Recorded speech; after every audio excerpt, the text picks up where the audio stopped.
I heard her. I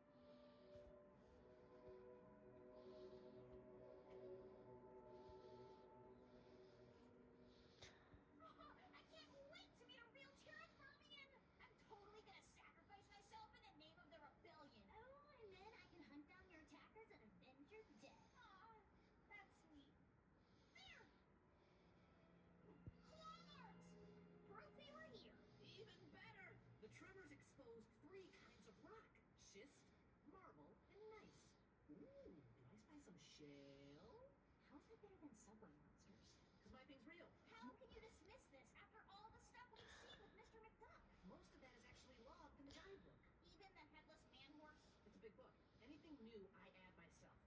Now help me with the shale rock. Need it for my geology badge. Why don't you ask your best friend, the guidebook, to help you? Oh wait, you can't. It's a book. How to properly handle rock samples in the field. What was that?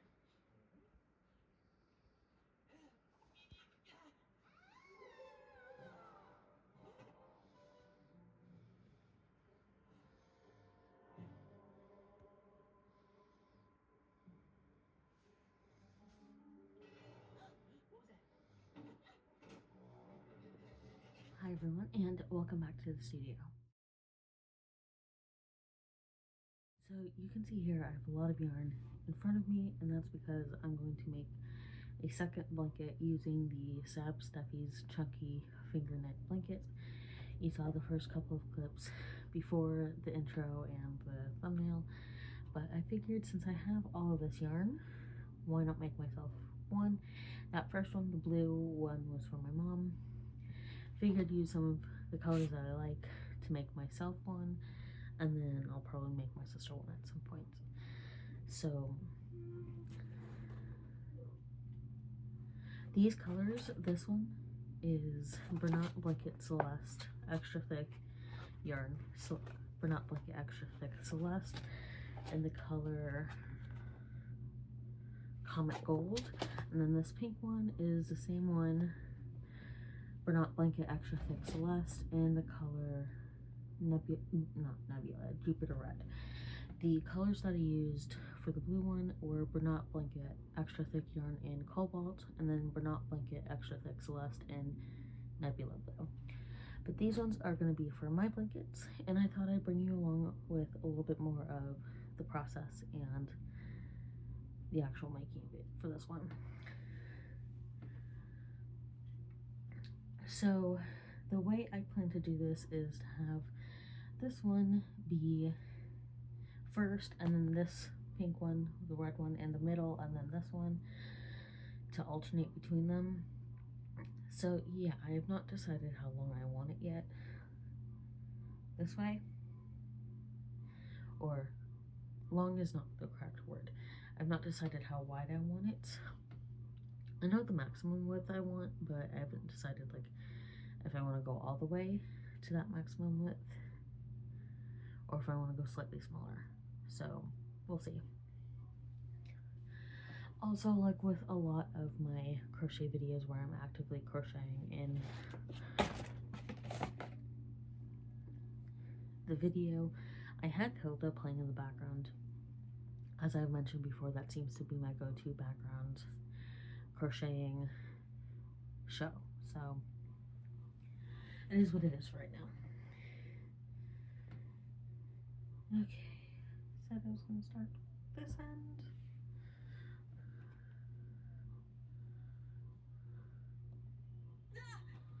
Hilda! Who said that?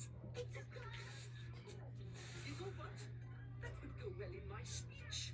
I'd better go rehearse again. Oh, Great! Break a leg! oh wait! No running in the hall, Grim. Don't forget about the statue dedication. I know. Why am I itchy all of a sudden?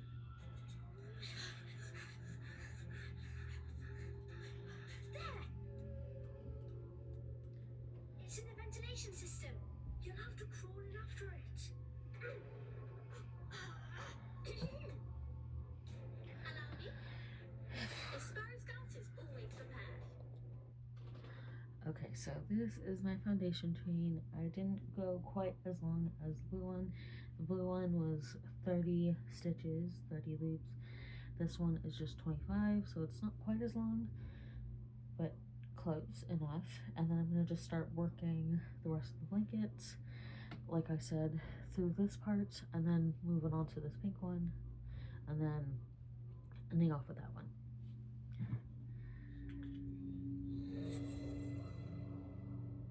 So, Miss Holcomb says he's staying at class? And she's not telling anyone about the trolls? How would you swing that? We've come to an understanding.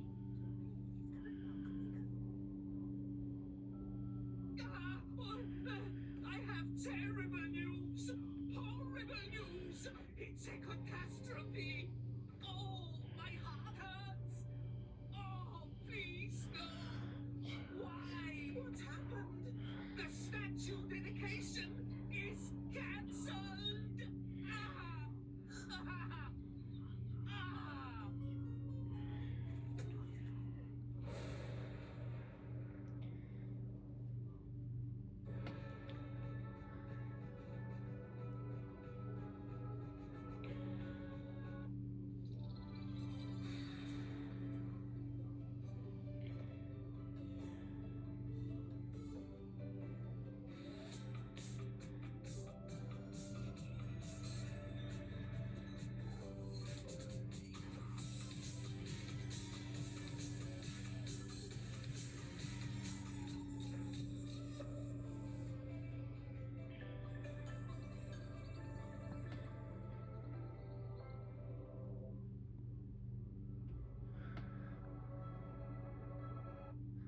Okay, so something I will say with this blanket, where's my thingy? There it is. Something I will say after making that first one and now making a second one is that I believe she talks about this in the little video course, is that consistency plays a really big part in the making of this blanket.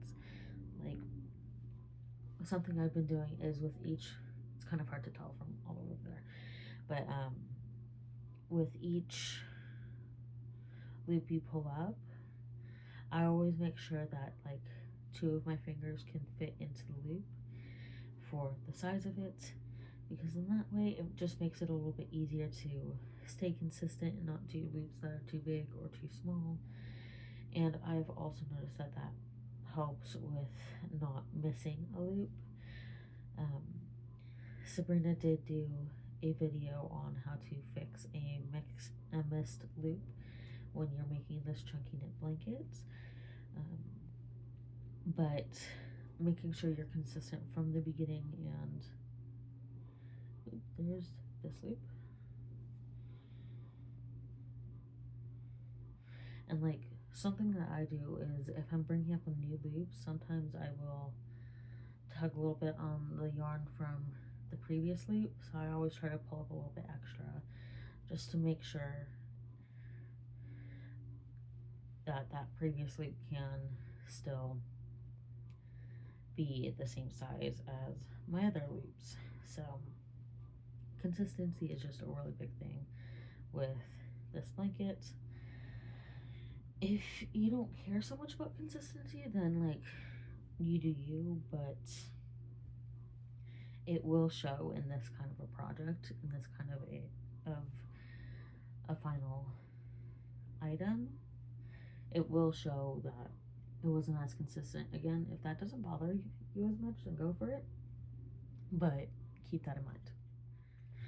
And something else is, especially once you're getting further into your blanket, like the 3rd row and 4th row in especially, something I really try to do is making sure that when I'm pulling up a new loop, I'm pulling it as close as possible to the previous little column / loop, because that will also help with the look of it, to make sure there are as few holes as possible, as few gaps as possible with this blanket.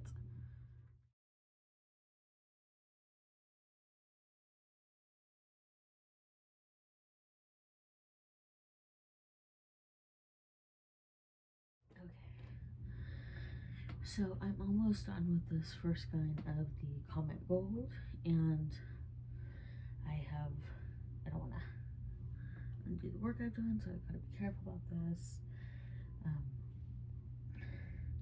I've tied the Jupiter Red to the Comet Gold. This is just the easiest way to do it. In the pattern, Sabrina does offer, or in the written out pattern, Sabrina does tell you how you can incorporate a new skein in different ways. This is just the easiest way for me, and then once it's incorporated, I'm going to cut off these two little tails. But again, this is just the easiest way for me right now, and I am at a moment where I'm stress crocheting, stress finger knitting, finger crocheting this. So yeah, this is how it's going to be, and I think I said this, but it's going to be this one and then the second thing of the Comet Gold. And from the looks of it, it looks like it's going to be more of like a lap Afghan type blanket rather than like a full throw blanket or like a twin or queen or king size blanket. It is going to be like a lap or Afghan, like I said, type blanket, which I'm perfectly fine with. So yeah, we'll just go from here, and I will try to keep you updated throughout the process.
About halfway through the pink one.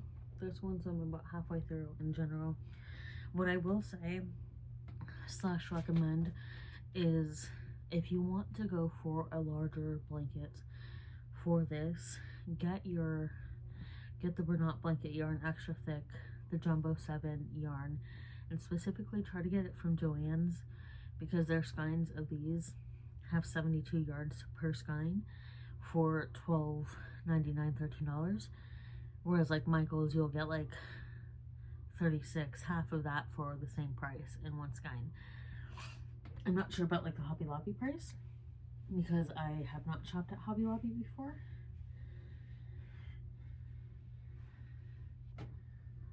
But you get like 72 yards, like I said, for one skein, $12.99 each. And if you're going for the Joann's skeins for the Bernat blanket yarn, I would recommend a minimum of 3 skeins.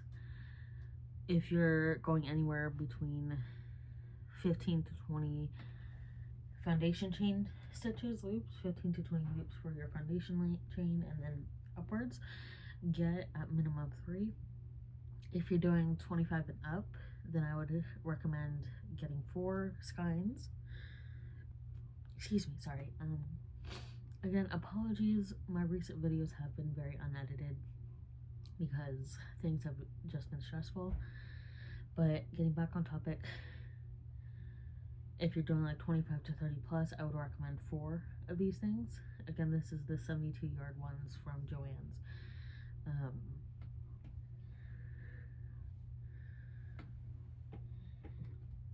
I feel like I had other stuff to recommend, but right now I can't think of it, so I'll try to add that as this video. One thing else I will say is that something that Sabrina recommends, talks about in the course for making this blanket, is to count how many rows you do per each color or skein if you're doing a multicolored one, per each color that you're doing, so that you can have it like evened out.